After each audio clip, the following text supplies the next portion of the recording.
just finished cleaning the place. Come on in. You can go ahead and just sit down on the couch here, no worries. So, thanks for coming. I hope the drive was okay. So, I understand you're here to talk a little bit more about how Dante's still relevant today and why that matters, right? Yeah, the people seem curious, and we think we can provide some thoughtful education to our viewers. Okay, sounds good. I completely understand that. Well, the members of the group should be here fairly soon, so we can go ahead and I'll check and see if they're here. Double check that.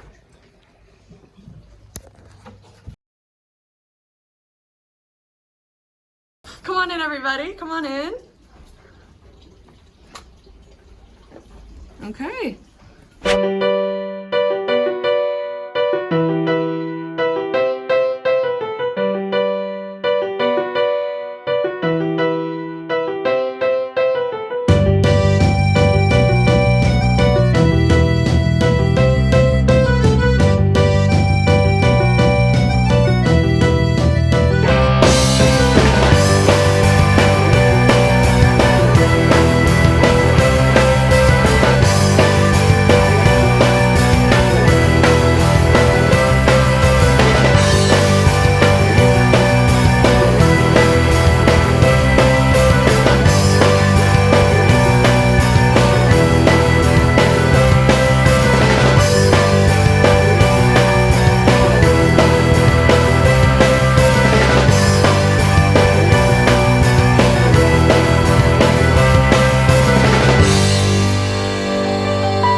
Hi, I'm Sima.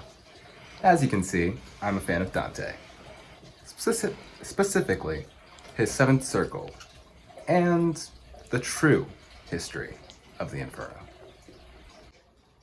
Hi, I'm Dakota, and I enjoy the complexities of Dante's Eighth Circle. I know there's a lot, so I like to sometimes crunch them down into bite-sized pieces. Or just ignore some of them. I don't know, we'll see what happens with time because I have a thing to get in an hour. I don't like the cold, but I love villains. So naturally, this Ninth Circle is very appealing to me. You have all the star players. Judas, Satan, Lucifer, tax collectors, the person who created algebra, my neighbor Phil Lehman, who keeps stealing my laundry, this homeless guy who spit on me, people who pour milk into their bowl before their cereal, Catholics. Okay, so what we usually do is we sit and read a passage or two of the book, and then we basically come dressed in costumes of various modern people to better understand and relate to the text. As you can see tonight, we're focusing on the last three circles of Dante's Inferno. So who all did we bring tonight? Well, I thought it'd be fun to dress up as Chris Brown. Because the Seventh Circle has three main themes, I decided to go with all three of them. Right now, I'm representing Chris Brown, as his sin was violence against thy neighbor. Everyone knows that Dante would not accept Chris's behavior. If you write an entire epic focused on finding your love in heaven, I don't think abuse would ever cross your mind, no matter how loyal you are. He must have been confused when his fans said, "Do it again!" They were talking about the song. Don't actually do it again, Chris Brown. Rookie mistake. That's an interesting choice.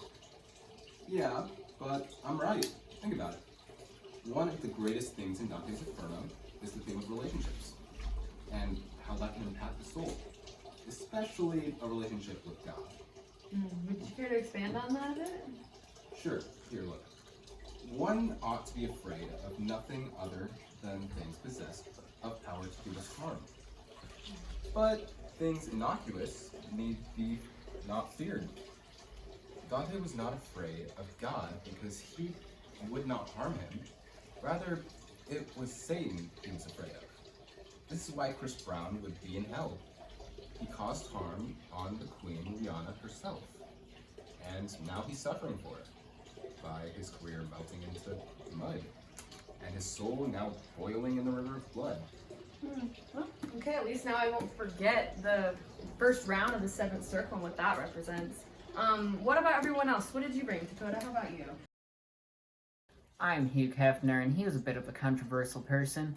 If you didn't know, he founded Playboy, and his mansion was the setting of many parties. Now, Dante would have most likely put him in the first or second section of the eighth circle of hell. Since he was a flatterer and a seducer, although Dante followed a lot of the philosophical ideas from the Italian Dominican friar and the priest Damas Quinas, who claims that sexual pleasure hinders reason, he does not believe that it is evil as long as it is consistent. Like sleep hinders reason, but it is not evil. Dante most likely learned about Thomas at his lecture from Remigio de Girolami at Santa Maria Novella, a Dominican religious studies school. Here is where he most likely thought about lust, and how that can diminish reason. As Thomas agreed with Aristotle on the idea that reason leads to the greatest happiness, which taught Thomas, who taught Remigio, who taught Dante. Also, Dante was lusting over his own bunny, so I think we are both pretty consistent in life with our philosophies. Isn't that right, Jackson? This is not fun. Well, at least you're consistent. It's interesting how Dante incorporated a lot of philosophy, especially surrounding love and lust. No, I'm not surprised he thinks like that. A lot of philosophers were under the impression that sexual acts or strictly emotion hinders one's ability to think or reason. No, that's a big reason why women were treated the way they were, because people thought that they were more emotional and couldn't obtain and couldn't be reasonable. I do have a question though. Isn't lust part of the second circle? Yes, but in this scenario, Hefner would most likely be here for flattery. As people may have thought, he only chose women to be part of his mansion because they looked good. So, he flattered because of them, but it was more for his public persona, rather than establishing relationship with any of them. He's acting more out of selflessness rather than lust, I think. I could be wrong, though. Oh, okay. I see your point. Fair enough. Jackson, as the ninth circle, who did you bring?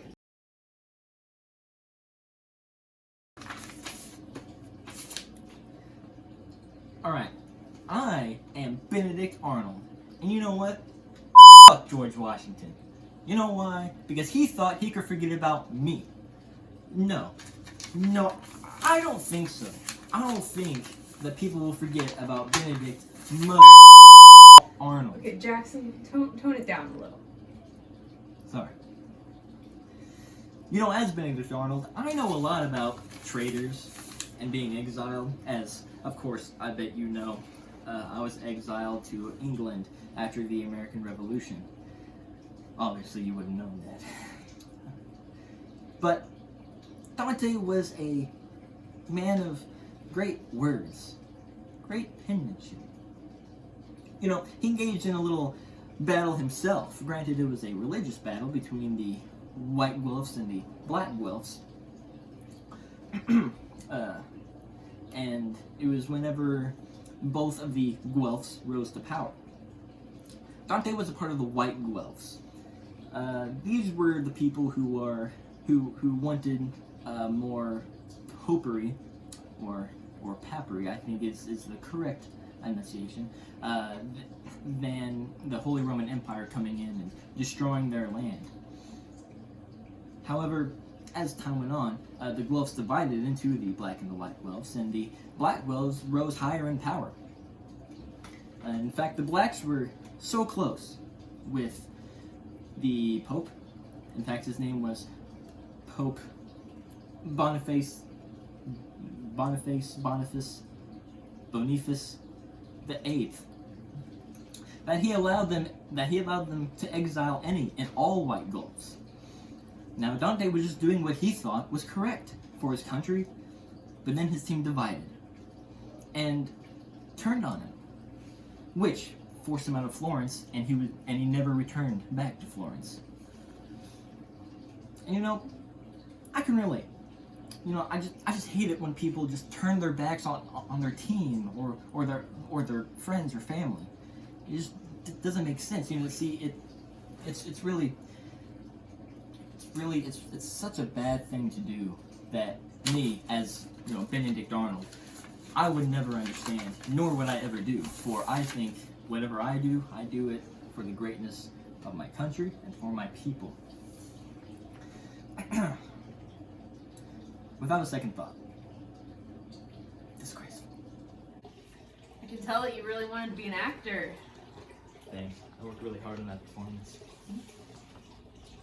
Okay, so the white and black Guelphs were at one time a team who Yes. didn't want the Pope to have power. Sort of. They wanted the Pope to restore order back into Florence because he strongly disliked the Holy Roman Empire.